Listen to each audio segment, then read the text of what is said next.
You are now listening You are now listening to the Black Male Educators Alliance podcast. Lifting our voices. Lifting our voices. Welcome everybody to the BMEA podcast, episode 2, Lifting Our Voices. I'm Chris Waston here with my co-host, Mike Payne. Mike, how you doing, man? I'm good, man. How you doing, Chris? I'm good. You know, it's good to finally be back. I know we had a little bit of delay. Obviously the world is a completely different state than it was when we recorded the first episode, and it's been a little bit of delay, but we're back and we're healthy and we're thankful. Absolutely, man. School's been closed for us about 3 weeks, so I've been getting adjusted to the working from home lifestyle. I know everyone else kind of caught up with us, but it's been different, man. Absolutely different. Absolutely. So in today's episode, we're going to just kind of talk about education in the midst of a pandemic and just what that means for us, what that means for our students, families moving forward, and how we're making it through. So we hope that this is informative, a little bit entertaining, we try to keep it light, but also have something to make you feel good and give you some information to move forward. So let's just start off, Mike. How's life been for you personally? I know we've talked a little bit, but it's a good time for us to just kind of check in on one another. How's it been affecting you maybe personally and professionally? Man, it definitely knocked me off my routine. I'm a big routine guy. Mm-hmm. I'm very much methodical, like how my day goes. So March was supposed to be a big traveling month for me. Had a lot of stuff going on as far as like BMEA and all this stuff. And, the world kind of slowed down. So at first it was kind of tough, but I appreciate the stillness of everything. I've been able to kind of like focus more on, personal things like getting my health together. Sure. I've been running every day. Been able to spend more time with the family.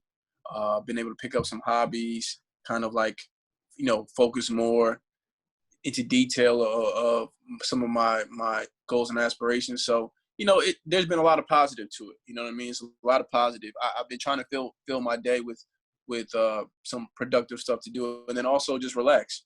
Yeah. Vacation we didn't ask for. Yeah. Actually, right now, if this wasn't going on, I'd be in Las Vegas right now with my wife celebrating our anniversary. But obviously, we weren't able to do that at the current state. And like you, man, it's been a big change, but I was talking to a friend. I said it's definitely allowed me to spend a lot more time with my family, and I think there's some good in that, because typically when I get home and I see my kids, I'm tired from the long day. It's like a grind of homework and dinner and maybe a little TV and then getting ready for bed. So now getting up, cooking breakfast every day, really just setting the tone. You even see different sides of your kids, for those who have kids. If you at home, you probably understand it. I think it's been fortunate. They've been less stressed, I think, just from going to school, because they don't really feel a lot of impacts of this, and they're fortunate and blessed to not feel that. But I think in that regard, it's been a little bit good to be here. I do definitely miss being at school, working with the kids, and just that environment. I get in the zone when I'm at work, and I'm like you, I'm a routine guy, so I like to get up, get going. And those be some things I kind of have missed, even though I've enjoyed my family. I do miss that getting out early, meeting with different folks, really just knocking out to-do lists, really just making, being productive on goals. But, now we do it through Zoom and we're still working toward the same mission. So, it's just been an adjustment, to say the least.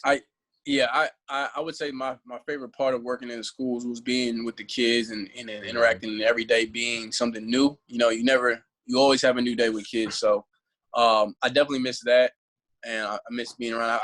I've emailed some of my students, just to check in on them and see how they're doing, and they're all worried about their grades and all that. But this pandemic going on around us, and affecting us some closer than others, is something that people really have to keep in mind when we talk about education and keeping, like, trying to continue the school year. And a lot of people have been really focused on, like, what are we going to do? Get the kids learning with their grades. And it's like, you know, what you really have to be mindful of is one, yourself, your own mental stability, right?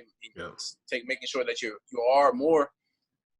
more intentional with your self-care now that you work from home than you might have even been working at school, because being isolated and being at home all the time can cause a different type of stress than working in the school. So self-care is important. And then the other thing is just being mindful that our kids are going through this crisis with us, you know, so it's not all about the homework or the Zoom meetings or whatever, you know, like everyone has to adjust. So what I don't like, and I've seen it, you know, here and there, but, you know, mostly people making fun of it, is like people trying to be too serious with their students about this adjustment, and like not being transparent and being vulnerable that like we're all living in the unknown, you know, and you know, giving them the benefit of the doubt that they're trying to adjust to it just like we are.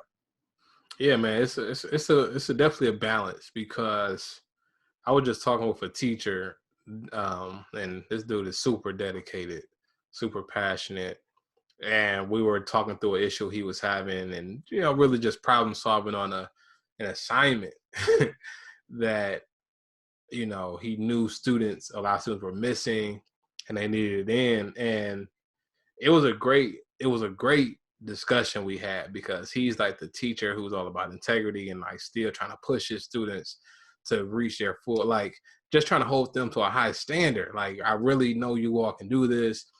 You know, he was going through the whole thing with me, and I'm like, well, listen, man, I hear you, but I also need you to understand that this is a global pandemic that in particular is hitting Detroit. It's like one of the hardest hit places in the world right now. Definitely in this country, one of the hardest hit places. We got to have some grace. We have to think about more than just ourselves and what we may view, because you may, and this is not even directed at him, it's just to anyone listening, right? I can sit back and say, oh, I'm being comfortable, but that's not the case.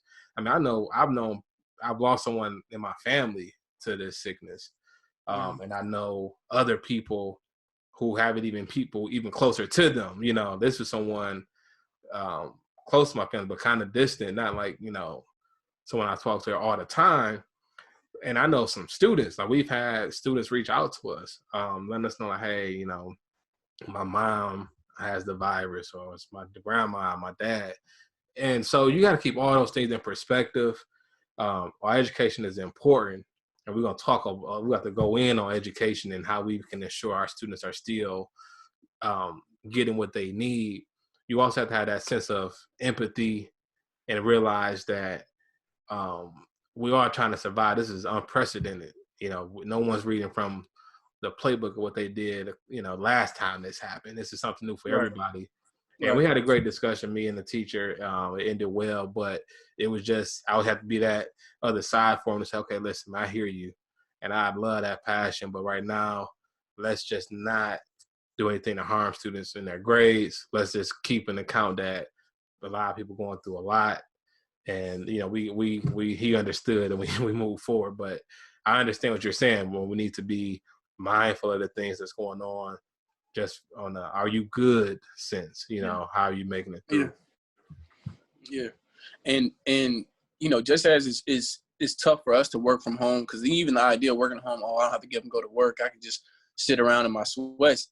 But if you got kids, you know, and they're home with you, now you're doing both of your jobs as a parent and as an educator at the same time.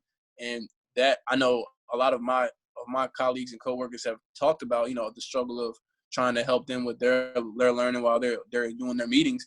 Think about what the kids are going through, right? A lot of these kids at home, especially our high schoolers, are watching their younger siblings. Some of them have essential jobs, so they're still working still. You know what I mean? Going to the fast food restaurants, working at CVS or the grocery stores. A lot of them are really ill-informed of how to keep themselves safe from the virus. So, I mean, you know, there's a lot of stuff going on that we really don't know about. So we got to keep that stuff in mind when we talk about education, in the sense of like what's really important. Yeah, I mean, when you say like kids are ill-informed, I mean, the government, the experts have been changing even what they recommend. You know, like seriously, now a couple of days ago they just said, they recommend everyone wear face masks out. You know, I'm thinking, man, I've been out here, you know, without a mask for 3 weeks now. Now y'all saying this, so when you have a changing environment, it's really, we have to really be conscious of what we're expecting of teenagers and middle schoolers and elementary students. When the whole world, things are changing day by day, and we try to have faith in, not, some people don't have faith in leadership, but we try to assume that what we're hearing is accurate and it's going to lead us to be safe as possible. It all trickles down a lot. So you have to really look at yourself and say, okay, you know what? People are dealing with a lot. Like you said, some students are working, or even if they're during the day, they're watching younger siblings. I mean, even for like my wife and I, both working from home, but having 3 little ones, a 1-year-old, a 5-year-old, and an 11-year-old, man, it's not easy. Yeah. And especially when you think in a school context, that'd be easy to just say, hey, go watch cartoons all day. But even then, they'll probably get bored with that. But when you're trying to have your students completing assignments and staying productive, I mean, having 2 adults here is a challenge at times, because we're trying to balance work and cooking and cleaning, as well as leaning in to help and teach.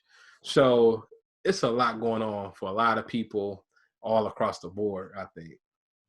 Yeah. One thing I've seen that has been tough, you know, my son is in his pre-K years, right? Just be turning 5 soon. So these early years of education are super important, Absolutely. Right? And I'm blessed that him and his mother and I are both educators. So even though he's been stuck at home, he hasn't missed a beat, and he was already, you know, ahead of his grade level anyway. So the adjustment of homeschooling was easier for us. But I've always thought about, like, my friends and parents who aren't educators having 3, 4, and 5-year-olds missing these like super important times in school and in their learning, and how that affects them. So it made me even think on a larger scale, like how this pandemic and us being out of school is going to like widen this gap of how much our kids are missing in terms of their education before they're ready for the next level. You know, we were both working high school, so I've already been worried about my seniors moving on next year. Right. I'm glad they were able to waive the ACT, and I know that a lot of states are waiving the state testing, but still that transition into college, even just psychologically after this pandemic, is going to be tough for a lot of them. You know, not even being able to view the school, going up to visit. Some of them hadn't even gone on a college tour, so they're going to have to make their decision for the fall without even being able to leave their home. So there's a ton of stuff to think about psychologically with our kids. On top of the fact that they've missed a quarter and a half of education for a year. Absolutely. You know, my heart definitely goes to the seniors, because I mean, I couldn't even imagine this being, you know, dealing with it at your senior class. The good thing, well, I can say the good thing is, something to keep in mind is that, you know, your health, if you're able to stay healthy, you're able to still move on. You may not have all of the events that you wanted, but I know a lot of, you know, I talk to administrators at different schools, and as well as my own, you know, people are optimistic and trying to be hopeful that we can still hold some of these senior events, and it may look different. That may be what it's going to require. I mean, I've seen some plans for virtual graduations and people looking to push prom to the summer. So my communication to the seniors I work with is like, hey, listen, as soon as restrictions on gatherings are lifted, hopefully soon, you're going to still get to have that, you know, that prom or that graduation or senior picnic, as much as we can do it. But, you know, it's, I wish I had more comforting words, but, you know, I can definitely imagine. And I think it's important, you know, to, as much as possible, try to leverage the resources in your community. So we have a partnership with a local university, Wayne State, through their TRIO program. And I've seen Detroit College Access Network and some different organizations really putting out like free Zoom sessions and like virtual learning opportunities for seniors and high schoolers in general. So I want to definitely like shout them out. And I also want to make sure that it's important that parents are encouraging their students to attend these things, as well as just students taking the initiative. I know you can sometimes come, you know, apathetic in a situation where you just say, "Oh, this is just terrible. But you know, you still have to have that attitude of like, let's go for it and let's make the best. And, you know, that's not everyone can do that depending on certain situations, but I do want to also, recognize and help people to seek out those opportunities. Me and one of my colleagues, he's trying to organize things such as, virtual advising. So we just want to rally around our young people, man. I don't care what school you go, we want to rally around them and try to provide as much as we can because, God willing, we will get through this. So I want to just kind of keep that sense of like, let's just keep working. Yeah, to my young people, man, I'm telling them like, look, I know this is not what they expected, but the longer we can stay in and be safe, the sooner we can go out and gather again. So, trying to keep everyone's spirits lifted and keep staying safe. Don't do anything you don't have to do. Don't gather with your friends if you don't, it's not necessary. Don't go see your family, right? Just being cautious as possible because the more people get sick, the longer, they're going to keep us quarantined. And I think, a learning piece for this, because I was joking with my gym teacher. He had the highest participation rate in terms of Google Classroom. And I told him, it's because of health. All these kids now are trying to figure out how to fight a virus. And it's just like, like that learning, like what you've been teaching obviously means something to them. And this is the most applicable it could be. It's like staying healthy. How do viruses work? Like why would a virus like this virus affect the Black community more than other communities, or affect the city more than affect the rural area? So just that's real learning, you know what I mean? And some, I've always harped on like teachers making sure that what they teach is not only culturally responsive and relevant to the kids' life and their world around them, but also like, is it applicable, right? What can they apply this learning to? And then using real world analogies or application or scenarios so that they can understand and learn more about the world around them. Not just learning it like, No, man, you just made me think of something because I 2 summers ago I was a part of a program called SMASH, which is a science and engineering program here in Detroit at Wayne State. And essentially the first year project, and imagine, different subjects. I'm going to make this a short story, but you have your math, your science, your design thinking class, and some other classes, but all the students are working to complete a project. And the first year project is called Contagion. And it's really a study of how infectious diseases spread in communities. So we looked at how these things can spread exponentially. And we looked at the model, right? So looking at how cases rise, and you compare that to different type of, linear, exponential. You can see literally it's like exponential curves. And then they actually studied other, diseases that have spread in certain communities in the history. And it's just amazing to see. And it's, it's unfortunate that we're seeing this play out in real life.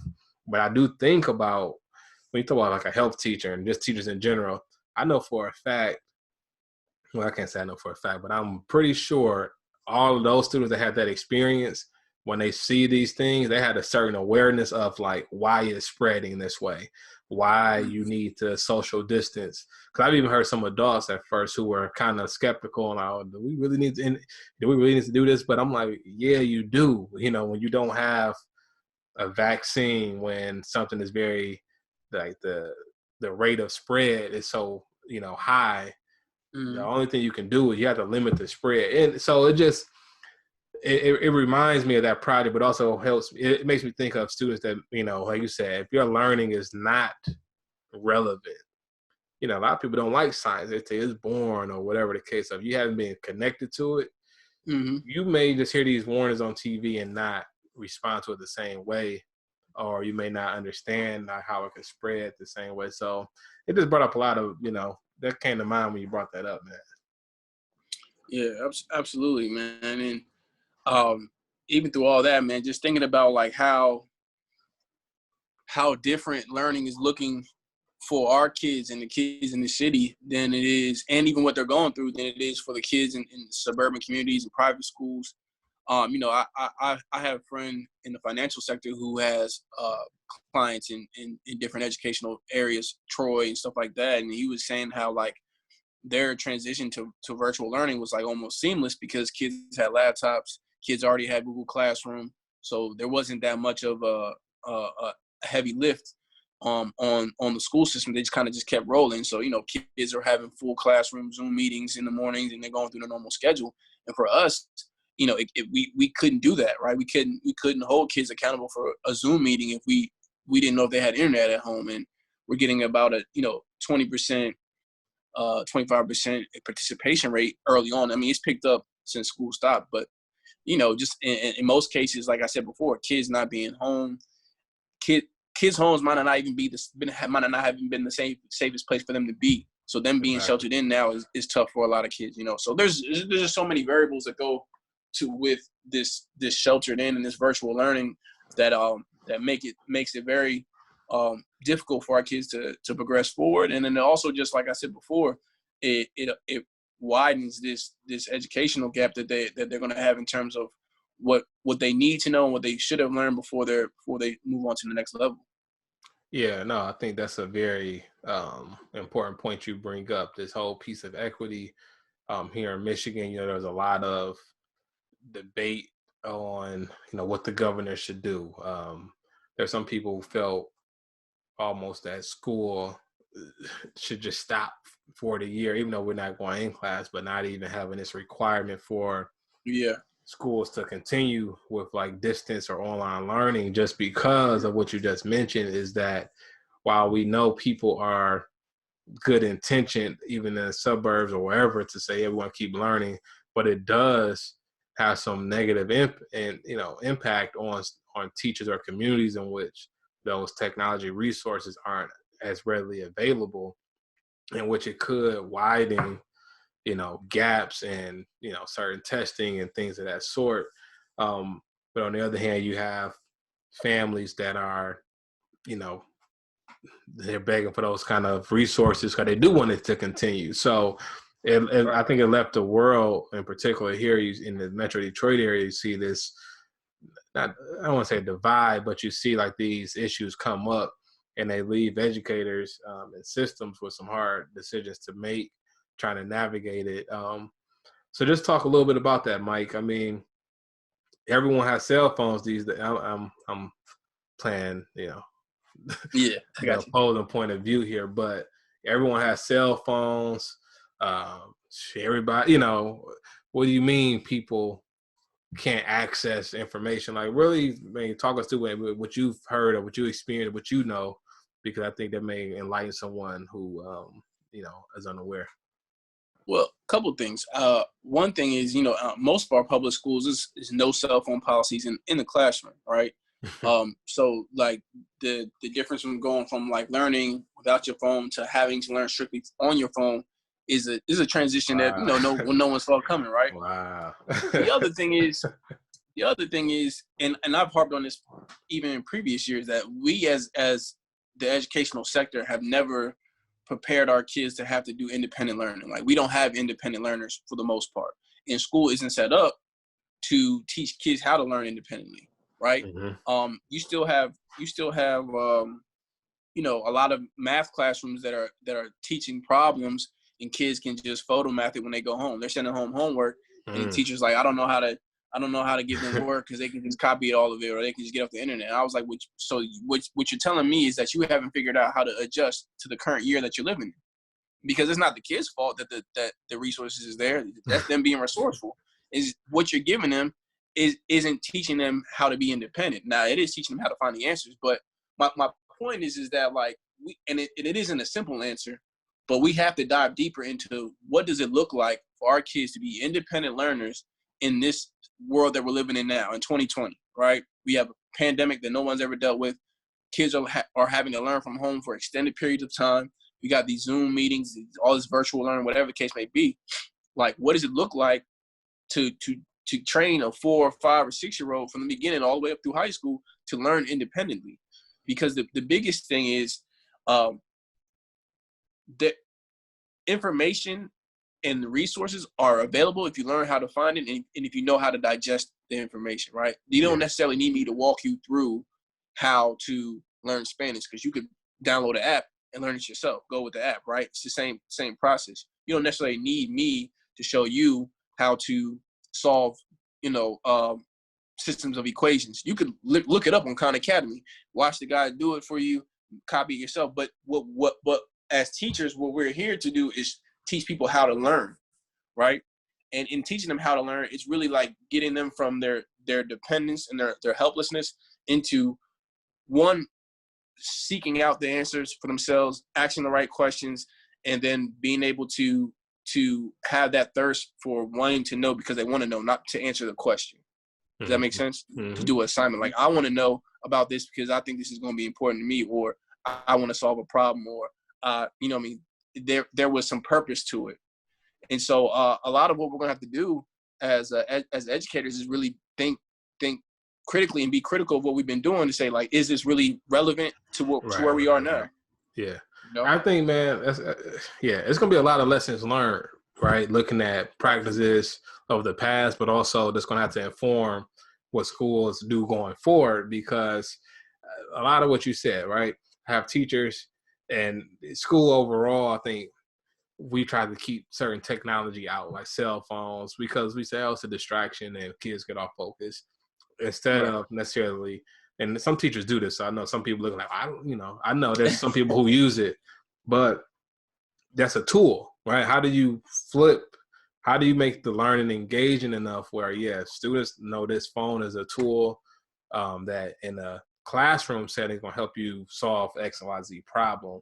At the same time, I remember earlier this school year, we had offered some courses online through a system we have and an online platform. And we got some pushback, from some students and also some parents. And our push would always be, well, hey, we want you to still have access to the content. And most colleges, because a lot of these students were college bound, you're going to have to take an online class at some point. So it's in your best interest to get some experience with it now. And we were still offering support, like office hours from teachers here at the school level. And now, like, literally, I'm talking, Mike, like a week or two later, the world shuts down and everyone is doing online learning.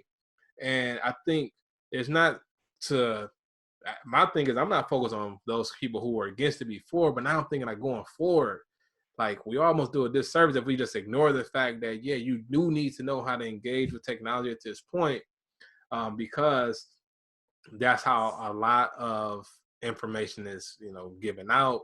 And I think we do our students a disservice if we just try to ignore it.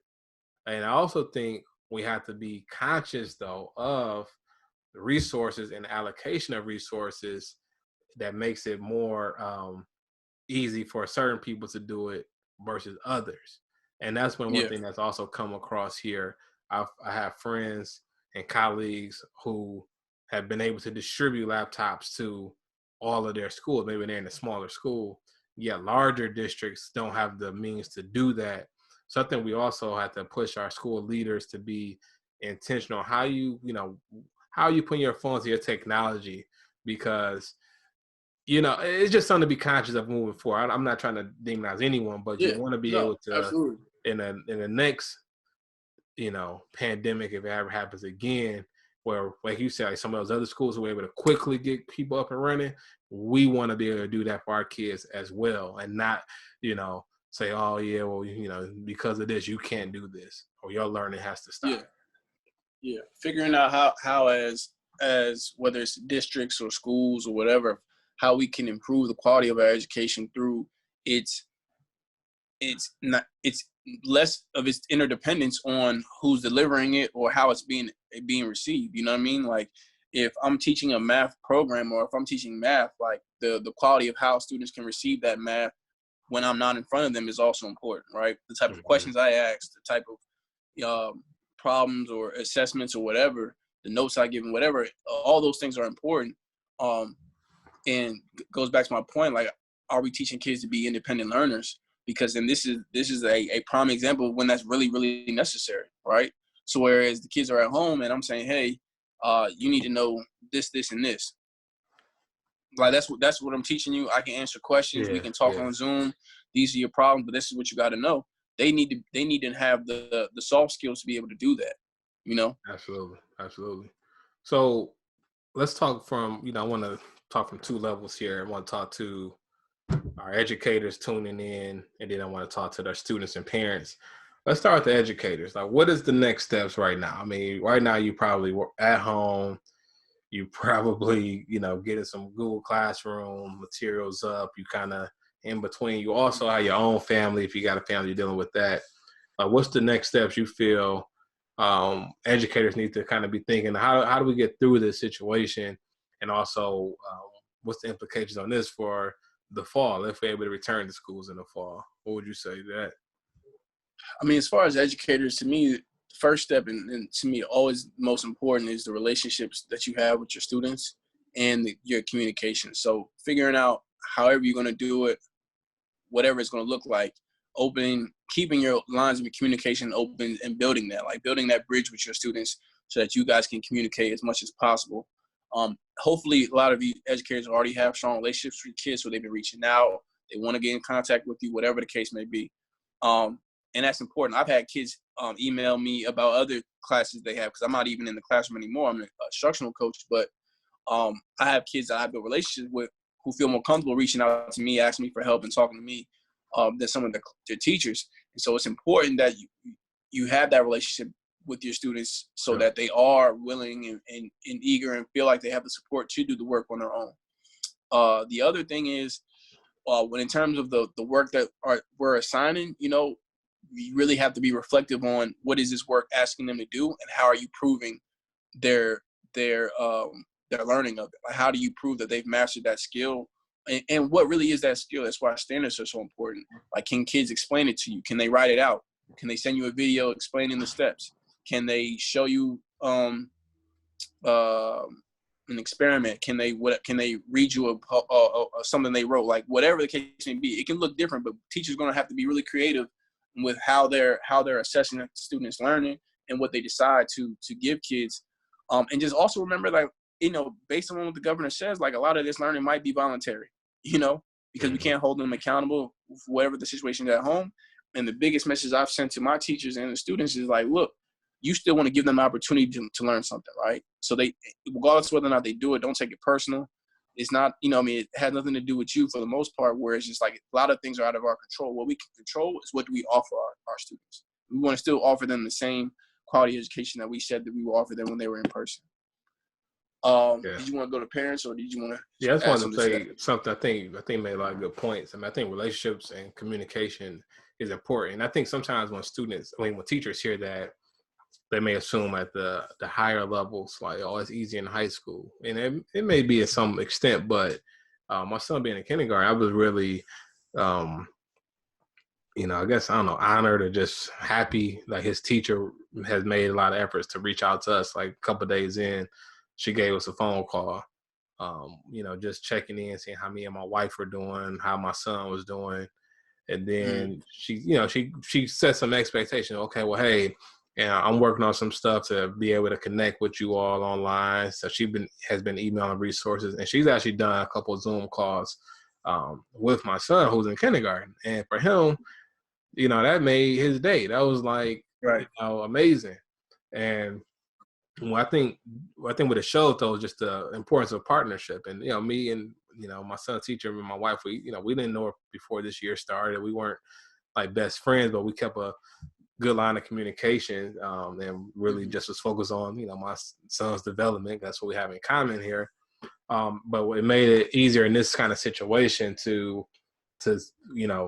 get that communication from her, and also to continue that. So I think even if you're at the elementary level, you definitely want to be intentional and just partnering with, and hopefully you've been doing this. Once again, I think this is lessons that we can look back at our past practice and also inform what we do going forward, because she had her own email list. You know what I'm saying? Like, I don't think that her school were telling her to do these things. It was just things she already had been doing, and it made it easier for her to connect with the parents. And then because we were used to that, parents were all in. Like, I mean, email thread, willing to do whatever what she was asking. So I think it's important, like, if we move forward, that I think on a lot of levels, man, students, parents, family, we're all seeing this triangle tighter than ever before. Like, we really rely on one another. Like, there's a lot of teachers and educators who are really sad to not be in schools. And it's a lot of students who are like, wow, students complain about being in school. I think they're missing, and parents as well. You've seen all the memes, people like, teachers make $1 million and, trying to teach kids math. So I think hopefully moving forward, it strengthens our communities to where we can get back to, I think, how it was back in the day. We hear about where it was like teachers viewed as like second parents almost. So hopefully we can get back to that sense of like family and just community moving forward, because we perform essential things for each other through this thing called education. We do, and it takes a village for us to raise all these kids together. So it's not just on the parents, and I think a lot of parents are probably feeling some type of way that they're not able to support their kids as best as they would like to at home with the in-home learning, and still trying to keep their job, or if they're going through whatever they're going through. It isn't easy by any means to homeschool your kid or to help them with their virtual learning. It isn't easy, and I want parents to know that it's not just you, and right. We understand it. That's why it's a partnership between the educator and the parent. Because you do know your child better than anyone else, but we also know like how learning takes place and how to support that learning. So, absolutely, absolutely. Yeah. So let's just talk a little bit about let's talk about that. Let's talk to the students and the parents here, because I know we have some students and parents listening in, and I think it's important that we're resilient people, and I just leave it at that. So we still have to find ways to get through barriers and challenges that we embrace. So what would your message be, or what do you think some practical tips on navigating this time for parents and students? So the first thing is that the honest truth is that this might be longer than we anticipated. So we got to stop treating it like it's a temporary stay, and put some routines into it, right? So have a routine for what time your kids are doing their work. If they get a schedule from their teachers for their Zoom classes, have their schedule, whatever they're doing at the house, whether it's waking up, doing chores, doing homework, reading, whatever. Give them some independent things to do, but set routines around it so that they have like a schedule. Kids love a system that works, right? And so setting that up just like they would have in school. I mean, there can be some fluidity because it doesn't have to be as rigid, but routines are important, right? I don't mean like you need to like restrict your kids' movement in time, but what I do mean is routines are important to keep some normalcy into what's happening. The other thing is that is sometimes it might be easier for some than others, but doing some learning together, right? Sit with your kids while they're doing their work. Sit with your kids while they're trying to do some homework or they're listening to the teacher. Ask them questions while they're going through some things so that you can kind of better understand or even help them do what they're learning. You don't necessarily have to be a master at it, but you can support them and be another thinking partner as they go through the work. There are tons of tutorial resources online. I'm sure people have already heard of the Khan Academies and all those things. But another thing that a lot of people haven't thought about is really just doing some learning outside of what the school requires to kind of build, like I said, that yearning and that love for learning again, right? Because learning isn't just like, oh, I'm doing this for the teacher. Like learning is for yourself. So Netflix has a ton of historical documentaries, a ton of learning documentaries, health, history, science, all those things that you can do with your family to kind of like fill in these gaps of missed learning time, so Absolutely. That's important. Yeah. I think you hit on a lot, man. It's important. I was, my school, we have an online show we do like bi-weekly, and I was on, and I was like, I try to still wake up early, get in the shower. That's something I just, just wakes me up, makes me feel more productive instead of waiting to noon or the afternoon. You know what I'm saying? Like really just waking up. I know some of y'all know what I'm saying.